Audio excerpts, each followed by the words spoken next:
అందరికీ నమస్తే. Welcome back to our channel. నేను మీ దీపిక. ఈరోజు మన గెస్ట్‌గా ఉన్నారు ఫైనాన్షియల్ అడ్వైజర్ నండూరి రవికుమార్ గారు.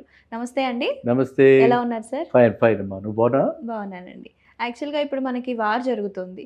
దీనివల్ల వేటిపైన రేట్లు పెరగబోతున్నాయి అంటారు? దాని ఇంపాక్ట్ ఎలా ఉంటుంది? వార్ జరుగుతున్నప్పుడు హ్మ్. మనం ఏవైతే ఇంపోర్ట్ చేసుకుంటామో, అంటే మన కంట్రీ సెల్ఫ్ సఫిషియెంట్‌గా లేని ఐటమ్స్ ఏవైతే ఉంటాయో హ్మ్. వాటన్నిటి మీద కూడా ఇంపాక్ట్ ఉంటుంది.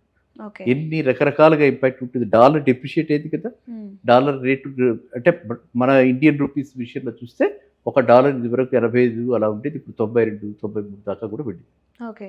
ఆ విధంగా ఇండియన్ రూపీ వాల్యూ తగ్గిపోయిందనమాట. హ్మ్. అంటే మనం ఎక్కువ రూపాయలు పే చేస్తే ఒక డాలర్ వస్తుంది.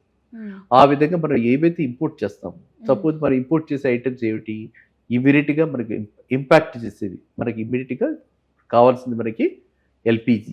హ్మ్. అందరికీ ఇళ్ళలో గ్యాస్ సిలిండర్సే కదా! యెస్. ఈ రోజుల్లో ఎవరు బొగ్గు పొయ్యి పెట్టుకుంటున్నారు? అసలు ఇలాంటి వాళ్ళు చూసారో లేదో కూడా నాకు అనుమానమే. హ్మ్. బొగ్గు పొయ్యిలు, పొట్టు ఇలాంటివన్నీ కూడా లేవు ఇప్పుడు. లేవు సార్. అందరూ ఇవే పెట్టుకుంటున్నారు.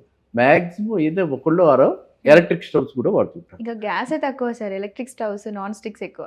కరెక్ట్. హ్మ్. సో అందువల్ల ఏంటంటే ఈ ఎల్‌పీజీ ఇప్పుడు షార్టేజ్ ఆల్రెడీ వచ్చేసింది. హ్మ్. ఎల్‌పీజీ షార్టేజ్ రావడమే కాకుండా ఈ ఇంపోర్ట్ ఇంపాక్ట్ అయింది కాబట్టి, అంటే అరైవల్స్ రావట్లేదు కాబట్టి హ్మ్. డిలే అవుతుంది. హ్మ్. ఇవాళ సిలిండర్ బుక్ చేస్తే ఒకప్పుడు సిలిండర్ ఇన్స్టెంట్‌గా 1 ఆర్ 2 డేస్‌లో వచ్చేసేది. హ్మ్.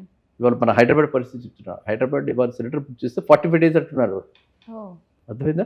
సో ఇప్పుడు గ్యాస్ సిలిండర్ అనగానే మనం ఓన్లీ మనం ఎంతసేపు కుకింగ్ గ్యాస్ అని అనుకుంటాం. మన ఇళ్లలో వాడుకునేది అని చెప్పి మనం అనుకుంటాం. అలాగే కాకుండా ఇండస్ట్రియల్ యూజ్‌కి కూడా హుహు. దాని మీద వేరే రేట్ ఉంటుంది. డిఫరెంట్ కమర్షియల్ యూజ్ కానీ కమర్షియల్ సిలిండర్స్ అని చెప్పి వేరే ఉంటాయి. హ్మ్. అవి కూడా అంటే హోటల్స్, ఈ రోడ్ మనకి బళ్ళు వీటన్నిటి మీద కనిపిస్తుంటాయి కదా! అవి స్ట్రిక్ట్‌లీ అవన్నీ ఏంటంటే కమర్షియల్ సిలిండర్స్. హ్మ్. Commercial gas cylinders. వాటి మీద కూడా రేట్ బాగా పెరిగింది. అది ఇప్పుడు ఇంకా ఏ స్టేజ్‌కి వచ్చిందంటే బాంబేలో హ్మ్. వాళ్ళు హోటల్స్ అన్ని కూడా క్లోజ్ చేస్తున్నారు. Yes sir. రీసెంట్‌గా. సిలిండర్ లేక. అంటే గ్యాస్ లేక. హ్మ్. సో అలాంటి పరిస్థితి ఇక్కడ కూడా అయ్యే అవకాశం ఉంది.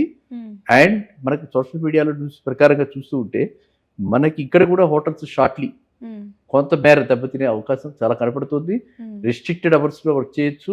హ్మ్. లేకపోతే పూర్తిగా కూడా క్లోజ్ చేయొచ్చు. ఆశ్చర్యపోక్కర్లేదు. అది హ్మ్. చాలా రియల్‌గా వార్ యొక్క ఇంపాక్ట్ అలాంటిది. హ్మ్. అదే విధంగా మనం వార్‌లో మనకి ఇంకా మిగతావి ఏవైతే ఇంపోర్ట్స్ జరుగుతుంటాయో వాటన్నిటికి మనకంటే ఒకటి మన కంట్రీకి ఏంటంటే ఇంత పెద్ద పాపులేషన్.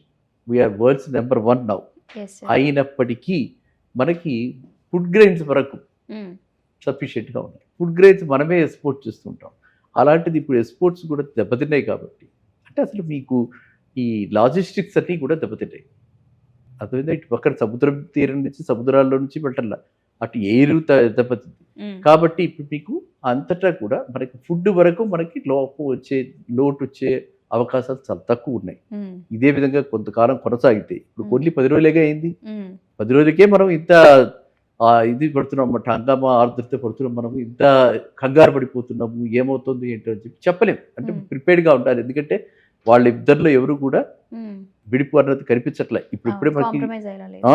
ఎప్పుడవుతుంది అన్నది మనకు తెలియట్లే. హ్మ్. అది గనక విడుపు లేకుండా ఇలాగే ఉంటే, ఇలాగే ఇంటెన్సిఫై అయితే హ్మ్. చాలా వాటి మీద ఈ ఇంపాక్ట్ ఉండే అవకాశం చాలా ఉంది.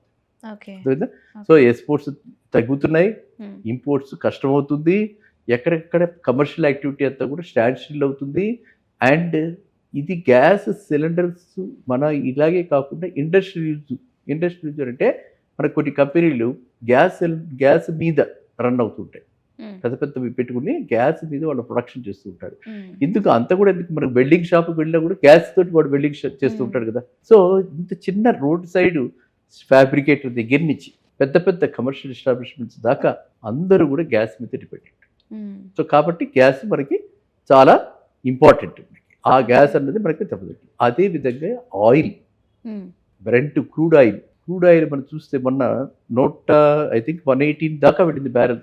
హ్మ్. మళ్ళీ లక్కీగా మనం తీసుకోవచ్చు 1 మంత్ దాకా రష్యా నుంచి తీసుకోవచ్చని ట్రంప్ చెప్పాడు కాబట్టి, ట్రంప్ మేర ఆ అనౌన్స్‌మెంట్ వల్ల మళ్ళీ కొంచెం తగ్గి 95, 90 దాకా కూడా వచ్చింది. హ్మ్.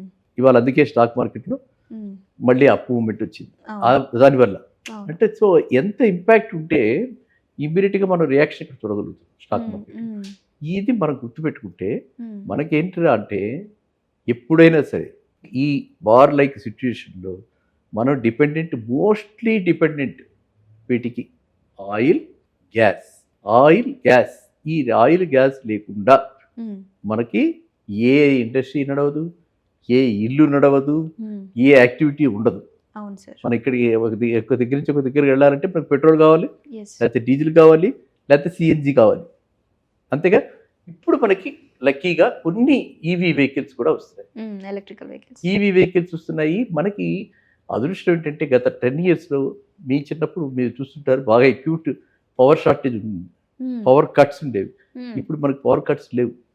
అందులో కూడా సఫిషియన్సీ బాగానే ఆల్టర్నేటివ్ పవర్ సప్లైస్ కూడా మనం తీసుకొచ్చాం, సోలార్ పవర్ కూడా మనం తీసుకొచ్చాం.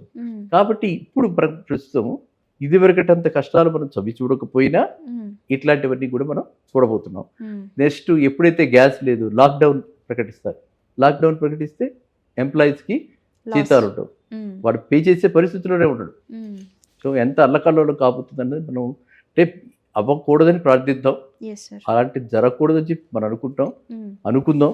కానీ ఒకవేళ గనక ఇదే పరిస్థితి ఇప్పుడు నాకు తెలిసిన ప్రకారంగా చూస్తే 2-3 months అయితే మినిమం పట్టేలా ఉంది. పూర్తిగా మళ్ళీ పరిస్థితులన్నీ కూడా సామాన్య పరిస్థితుల్లాగా అవ్వటానికి అంటే గతంలా జరగటానికి అట్లీస్ట్ 2-3 months పట్టేలా ఉంది. ఈ 2-3 monthsకి మాత్రం మనం చాలా tough time we are going to face. ఈ 2-3 monthsకి మాత్రం మనం జాగ్రత్తగా ఉండాలి, కన్జర్వ్గా ఉండాలి. అంటే ఎక్కడెక్కడ మనకి ఉన్నాయి కదా అని చెప్పి మనం వాడేయకుండా చాలా కన్జర్వేటివ్గా ఇప్పటి నుంచి కూడా అందరూ కూడా ఎలక్ట్రిక్ స్టవ్స్, సోలార్ కుక్కర్స్ మార్కెట్లోకి వచ్చి ఆల్రెడీ ఉన్నాయి. సరదాగా అయినా మనం ప్యానల్ పెట్టుకుని వీలైనంత వరకు ఇండిపెండెంట్ హౌసెస్లో ఉన్నవాడు సోలార్ ప్యానల్ పెట్టుకుని సోలార్ కుక్కర్ తోటి వంట వండుకుంటే, రైస్ వండుకుంటే అదే ఎలక్ట్రిక్ ప్యానల్లో రైస్ వండుకోవచ్చు, ఎలక్ట్రిక్ కుక్కర్లో రైస్ వండుకోవచ్చు. ఎలక్ట్రిక్ కుక్కర్లో అలాంటి టైపే మనకి ఇన్స్టా పార్ట్ అని చెప్పి వస్తుంది. దాంట్లో సాంబార్లు, డాల్స్, కర్రీస్ చేసుకోవచ్చు అమెరికా మోడల్లో. ఇక్కడ ఆ మోడల్లో మనం చేసుకుంటూ ఇప్పటి నుంచి కొంచెం అంటే ప్యారలల్గా మనం చేసుకుంటూ ఉంటే ఇది గనక ప్రొలాంగ్ అయినా కూడా అంత ఇంపాక్ట్ ఉంటుంది. యాజ్ సిటిజన్స్ మనం ఇంత అయితే మనం జాగ్రత్త పడాలి కదా, చేసుకోవాలి కదా. మన దేశం గురించి మనం ఇంతైతే చేయాలిగా కనీసం. అది నేను చెప్పడం అనమాట. అందువల్ల ఏంటంటే అడిగిన ప్రశ్న చాలా మంచిది. ఫుడ్ గ్రెయిన్స్ వరకు మనకి లోటు ఉండదు, ఇవన్నీ ఉంటాయి. ఇంకా గోల్డ్, సిల్వర్ ఎక్కువగా మీరు లేడీస్ అందరూ కూడా గోల్డ్, సిల్వర్ అడుగుతారుగా. గోల్డ్, సిల్వర్ లేకపోతే బతకలేవా? అలా ఏం లేదు సార్, బట్ ఇంపార్టెంట్ అది మనకి. బతకలేమా? బతకడానికి లైఫ్ సస్టెనెన్స్ కదా అవసరమా? కాదు కదా.